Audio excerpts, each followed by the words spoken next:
What's up guys, Jason here at the Players Club in Burbank, California. Today talking to you about how to play riffs like Keith Richards. So the idea is to give you some basic concepts that allow you to jam, create music in the style of the Rolling Stones Keith Richards, right? Without having to learn songs or detune your guitar. I'm going to show you how to do it in standard tuning.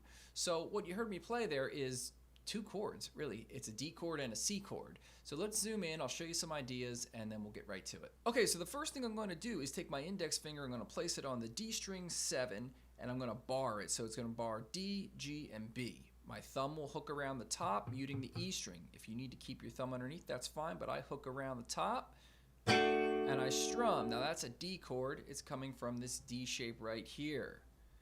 Okay, so down, up in that Keith Richards style. Make sure you watch the Keith Richards strumming technique video that I did. You can just search for it in this video. But on the up strum, I do a little bit of a rake, right? So it's not as aggressive as the down strum. I follow that up with a little blues lick that's going to be middle finger on the 8th fret of the A string, hammer on the 9th fret of the A string. This is the minor third of D going to the major third of D. So here's D, here's your 2, here's your minor third, and then here's your major third. So I go back to that riff. So 1 and 2 and 3.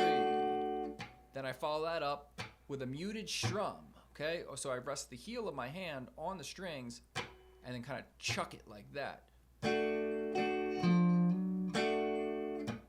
Now I bring in the G shape, which is going to be ring finger on the 9th fret D, middle finger on the 8th fret of the B, still keeping that bar shape. Going down, up with those fingers. Try doing that first, learn the dance moves. So if I take that back, I'd have.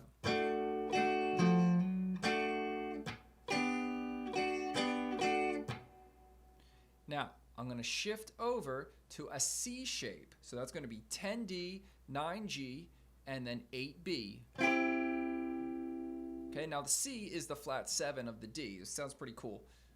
Bring my pinky finger down to the 10th fret of G to create a suspended chord.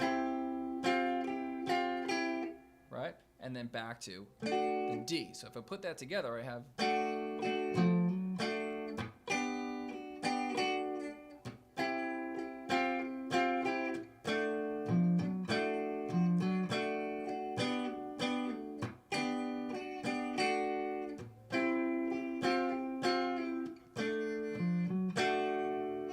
So, as you can see, it's not that crazy hard, right? You take two shapes. You take your D and your C shapes, and you kind of keep it.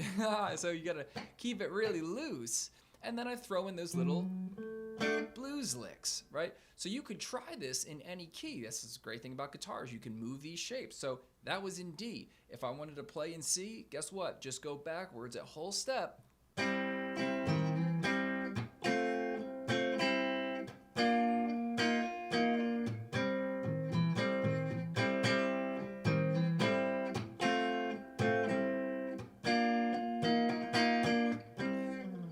Try it in any key, right? It'll work. But that's just a simple way to start grooving and creating your own music that is being influenced by another player. In this case, it would be Keith Richards. So I'll do some other videos on playing in the style of other players, right? But it's a good way for you to have fun and not really judge what you're playing. All too often, players run into trouble where they, with their mind really, where they judge what they're playing when they're creating music, thinking that it's not that good. Well, if you take an idea that's already mapped out by an established player and put your own little spin on it, it's going to be good, right? But really, it's music. It can't really be wrong. It's always open for opinion. So be cool to yourself, right? As long as you're playing, at the end of the day, that's all that matters.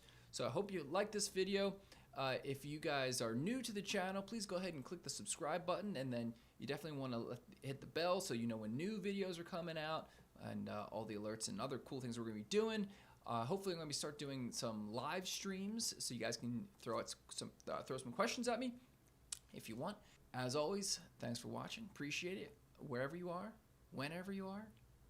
Thanks for watching. Happy strumming. Peace.